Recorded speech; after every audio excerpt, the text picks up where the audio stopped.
This is Captain RuppDat speaking. We will be taking off from Traverse Town here in just a moment. What's up guys, RuppDat here and welcome back to Let's Play Kingdom Hearts. You'll see the significance behind what I just did in a moment. But in the last episode, we pretty much wrapped up Traverse Town for now. We took care of the guard armor, which was the big bad Heartless around here. We pretty much cleaned the place up of Heartless as a result. And off camera, I ended up buying something. It was only really one thing, because that's all I had the money for. I will be back to get more at some point. But I bought Donald the Morning Star, as opposed to him starting off with his mage's staff. Morning Star gives him 1 extra strength and also a boost to his magic, so that's going to be useful. Goofy still has the standard issue Night Shield. I will probably pick up something for him soon enough as well. But that's really about it for now. I will be getting more eventually, but let's exit the world and check this out. We get an explanation from Chip and Dale telling us about this screen. The green cursor shows our current position. We can select our next destination with the cursor.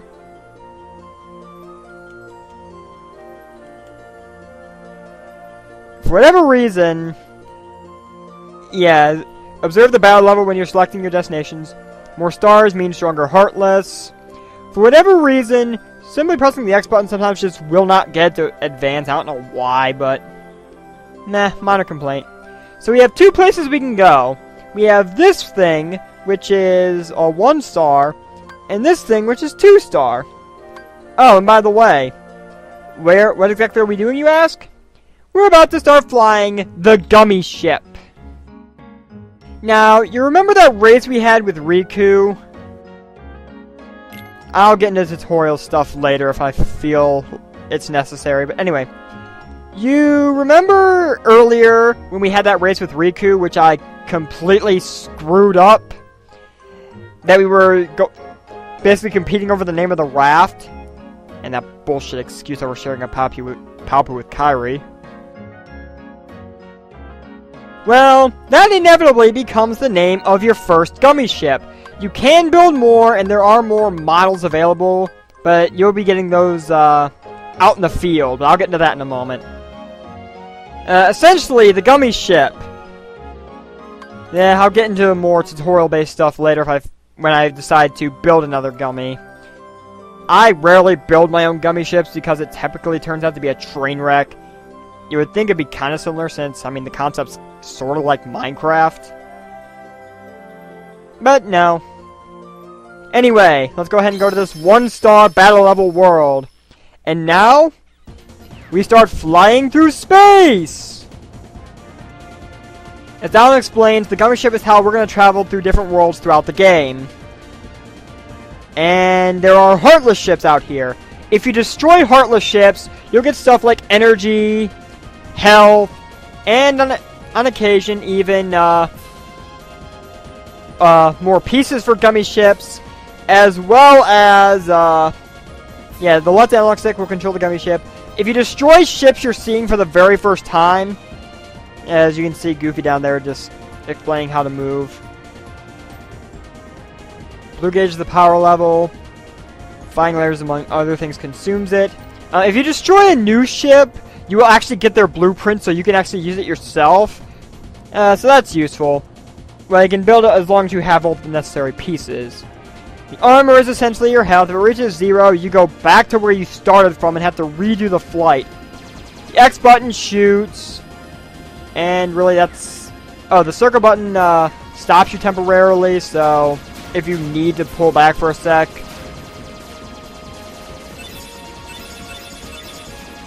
Well, that's pretty much it. Now we just fly through space and shoot stuff. That's really all there is to it.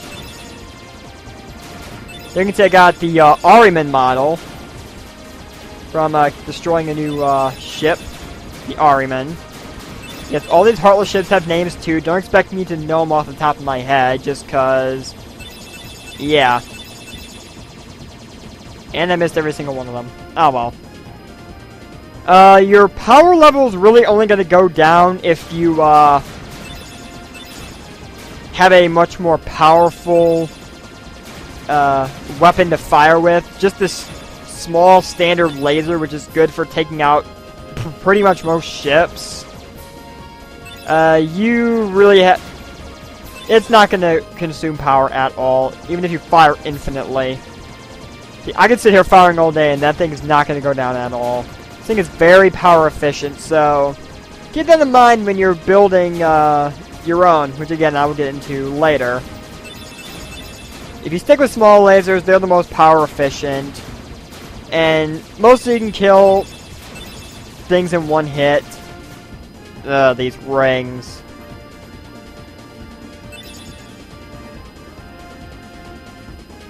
Is it sad that that's the first time I've ever gone through those rings without taking a hit? But anyway, we have arrived at our destination, which is the wonderful world of Wonderland. This is going to be our next new world of the game. The first one we voluntarily visited. Now, I do recommend going to Wonderland first, mostly because of the easier battle level. Anyway, welcome to Wonderland. And as you might expect, if you've seen the film, down into the rabbit hole we go. Oh, Goofy. Oh, my foreign biscuits! I'm late! Oh, look who it is, Mr. White Rabbit. I'm here! I should be there! Oh, I'm late! Oh, the Queen! She'll have my head for sure! Okay. So, first off I want to point out this green Trinity mark. We don't have the ability to do anything about it yet, but it's good to take note of it, because I'll see how many of the Trinity marks I can get, so you can come back for it later. Walk up to this door, and it opens an entire series of doors that we can then go in, which leads us into the bazaar room. And as you might expect, time for some Alice in Wonderland shenanigans. How did he get so small? No, you're simply too big. That tracks! Must you be so loud? You woke me up. Good morning. Good night. I need a bit more sleep. Wait, what do we have to do to grow small? Why don't you try the bottle? Over there.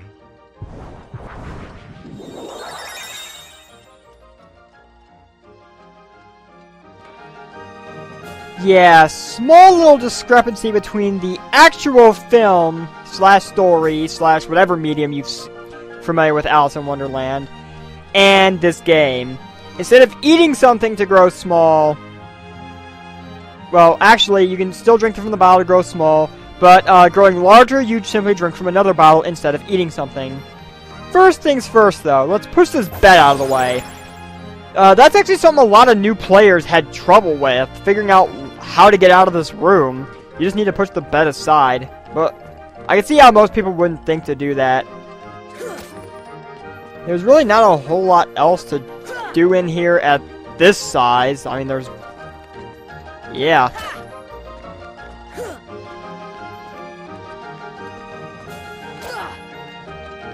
So, let's shrink down. Somehow just Sora drinks it and it shrinks everybody. Don't ask me how that works, because I have no idea. Take note of that box up there. We'll be dealing with that later. For now, let's hop down here. And heads up! New Heartless! These are... God, I can't remember their names. It's Red something. I know it's something musical. Oh, and the Shadows. I'll remember their names soon enough. Red Nocturnes, that's what it is. Ugh, go me for forgetting that. But yeah, Red Nocturnes are essentially your fire-based enemies for the game. All they do is fly around. Oh, look, there's one still over there. Essentially, all they do is just fly around and spit fireballs at you. They're also immune to... fire actually heals them, if I'm not mistaken.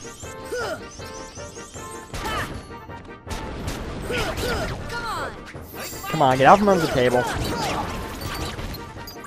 Oh, and there's shadows here, too.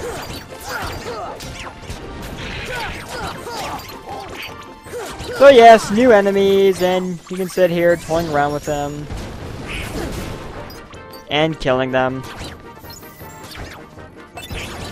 But, you know what? We didn't come here to fight. We came here to go through this hole. And unlike the actual story, we can go from here straight to the Queen's castle. Who's the Queen, you ask? Why, it's none other than the Queen of Hearts and her card soldiers. And apparently Alice is on trial. What else is new?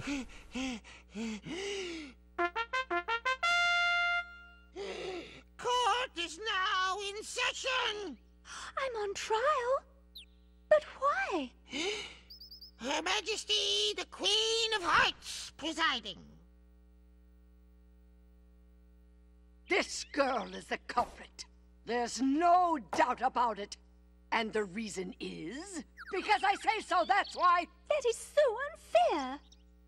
Well, have you anything to say in your defense? Of course. I've done absolutely nothing wrong. You may be queen, but I'm afraid that doesn't give you the right to be so mean. Silence! You dare defy me? Hey guys, we should help her out. We're outsiders, so wouldn't that be muddling?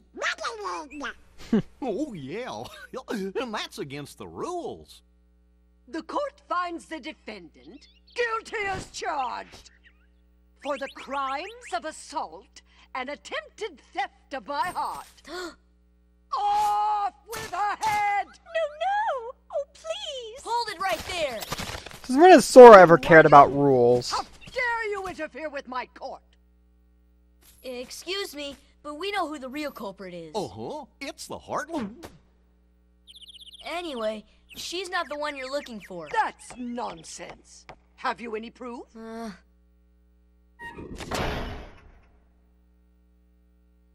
So yeah, now that we're through with that farce of a trial, the Queen of Hearts wants us to bring evidence of Alice's innocence. Fail and it's off with all of our heads. There are 4 pieces of evidence we can gather. You need at least 1. The more you have, however, the better your chances in what follows. Poor Alice.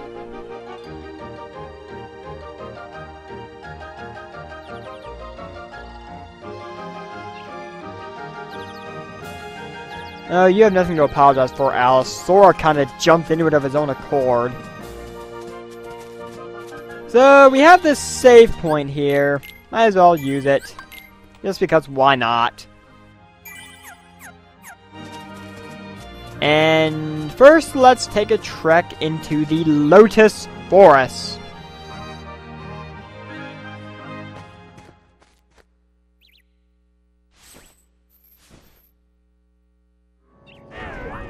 Whoa! Am I on an acid trip? Nope. It's just everybody's favorite Cheshire Cat.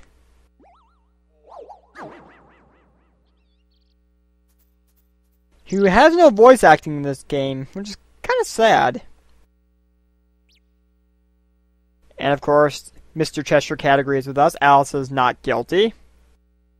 Oh, come on, Sora. You know who the culprit is. You know damn well. So lives the mystery of the Cheshire Cat. All lie in darkness.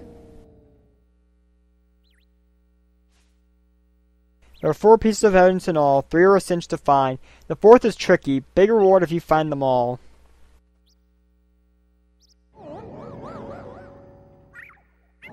Oh, Cheshire Cat.